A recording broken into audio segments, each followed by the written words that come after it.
Assalamualaikum warahmatullahi wabarakatuh. Waalaikumsalam Waalaikumsalam warahmatullahi warahmatullahi wabarakatuh. wabarakatuh.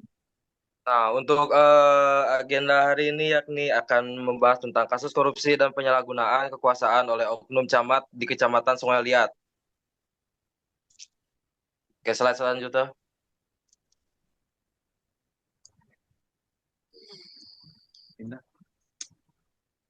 Nah, untuk anggota kelompok nih yakni ada, silakan perkenalkan diri masing-masing. Baiklah, ada saya Bintang Abdi Nugraha. Dan saya Robul Ardiansah. Saya Muhammad Bayu Haji. Saya Rafan Dudi Saya Al-Ghifari. Saya Husain Haikal. Nah, oke. Untuk perkenalan anggotanya sudah kami kenalkan, lalu akan melanjutkan oleh siapa ini? Oleh latar belakang. Mungkin di sini akan dilanjutkan oleh saya sendiri, Husain Haikal. Oke. Jadi Mungkin, di sini pertama ada latar belakang yang dimana korupsi ini merupakan tindakan menyimpang yang merusak kepercayaan publik dan juga sistem pelayanan pemerintah. Jadi di sini kami mengambil latar tentang korupsi di tempat kami sendiri, di daerah kami sendiri, yaitu di Kecamatan Sungai Liat. Dan di sini kami mengambil kasus tentang camat Sungai Liat, di mana ditemukan kasus seorang camat, yaitu seorang Bapak Aswan yang melakukan pungutan liar atau pungli terhadap warga dalam pengurusan surat tanah. Yang dimana kajian ini dilakukan agar mahasiswa memahami etika dan juga profesi, yang dimana bentuk penyalahgunaan kekuasaan serta solusi pencegahan korupsi di tingkat lokal. Kita lanjut.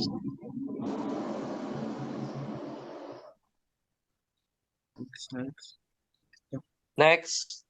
Baik, di sini ada tujuan proyek yang dimana yang pertama di sini kami ingin menganalisis bentuk dan dampak korupsi di tingkat pemerintahan desa atau kecamatan.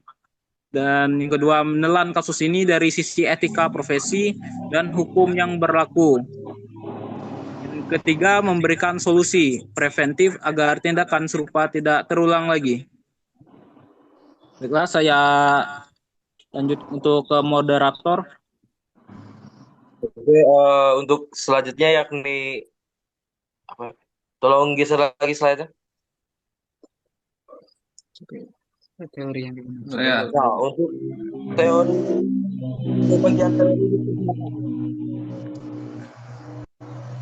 Robul. Bawa.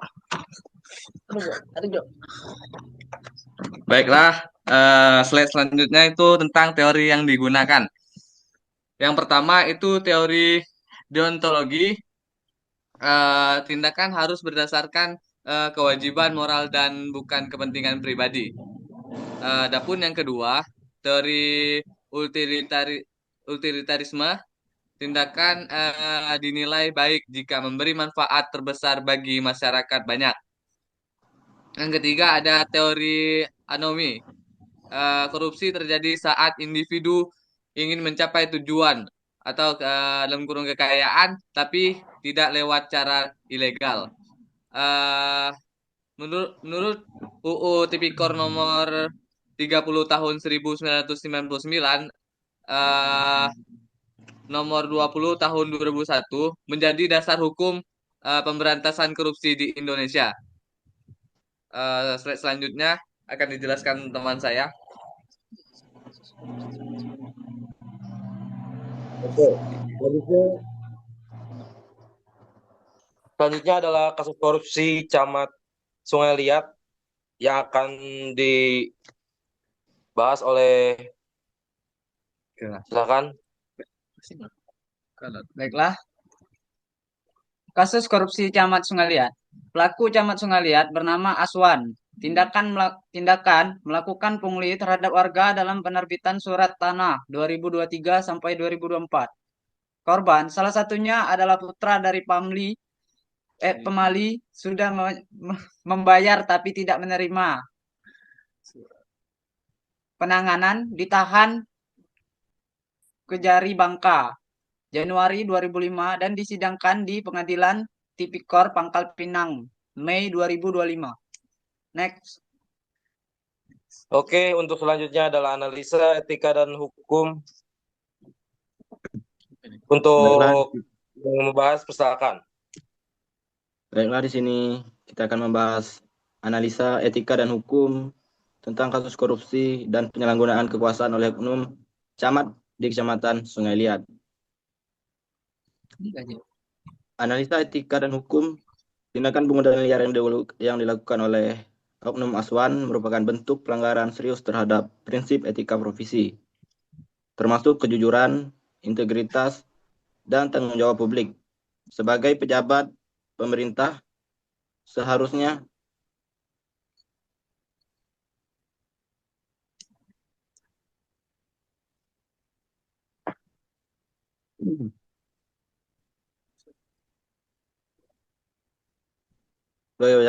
pelayanan masyarakat yang bekerja seharusnya menjadi pelajaran yang kerja sebagai hukum dan norma yang sesuai.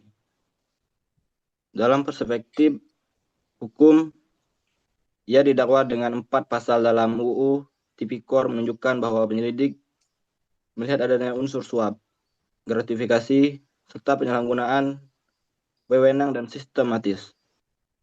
Langkah hukum ini menunjukkan bahwa sistem peradilan telah bekerja untuk menindak tegas tindakan yang tidak etis dan melawan hukum. Dan juga pelanggaran etika, yaitu tidak jujur dan tidak adil, menyalahgunakan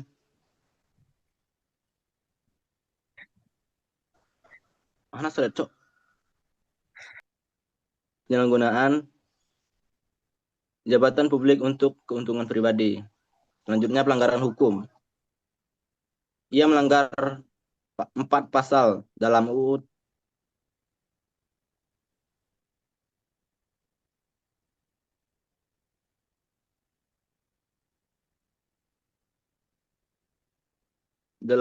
Tipikor pasal 11, 12, huruf A, B, dan E. Didakwa atas dasar suap, gratifikasi, dan penyalahgunaan wewenang. Baiklah, selesai. Oke, untuk selanjutnya adalah dampak korupsi bagi masyarakat.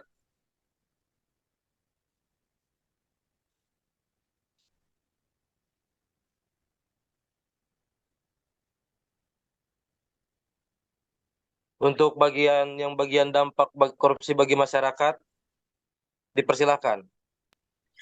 Baik, dampak korupsi bagi masyarakat. Yang pertama yaitu hilangnya kepercayaan publik yang menurun terhadap pemerintah atau camat desa. Pelayanan publik lambat dan tidak transparan. Yang ketiga yaitu dana pembangunan diselewengkan untuk kepentingan pribadi. Yang keempat yaitu kesenjangan sosial meningkat karena hanya yang mampu bayar yang bisa dilayani.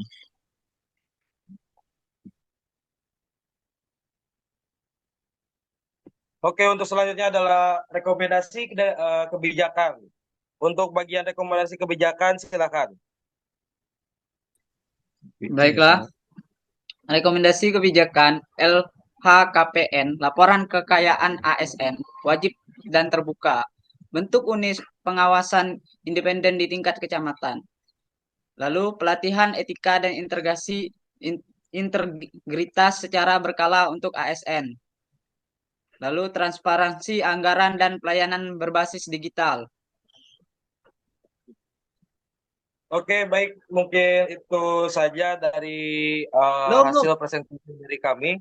Lalu untuk selanjutnya ada kesimpulan yang akan saya sampaikan sendiri. Untuk kesimpulan, kasus Aswan mencerminkan lemahnya sistem pengawasan internal.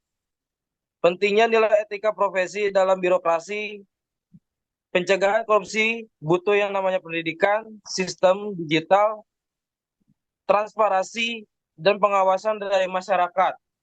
Mungkin itu saja kesimpulan dari bisa saya sampaikan. Apakah ada kata-kata dari kawan-kawan mengenai kasus ini? Mungkin sudah cukup Ada Baiklah, lagi? ada yang ingin ditambahkan? Mungkin cuma itu saja. Cukup, cukup. Baik, Oke. kalau misalkan sudah merasa cukup, mungkin sekian presentasi dari kelompok kami. Mohon maaf jika ada kekurangan ataupun kurang bahan. Terima kasih juga kepada kawan-kawan yang sudah berpartisipasi dalam presentasi Zoom meeting ini dalam agenda mengerjakan tugas dari mata kuliah etika profesi. Mungkin itu saja. Wassalamualaikum warahmatullahi wabarakatuh. Waalaikumsalam Waalaikumsalam warahmatullahi warahmatullahi wabarakatuh. wabarakatuh.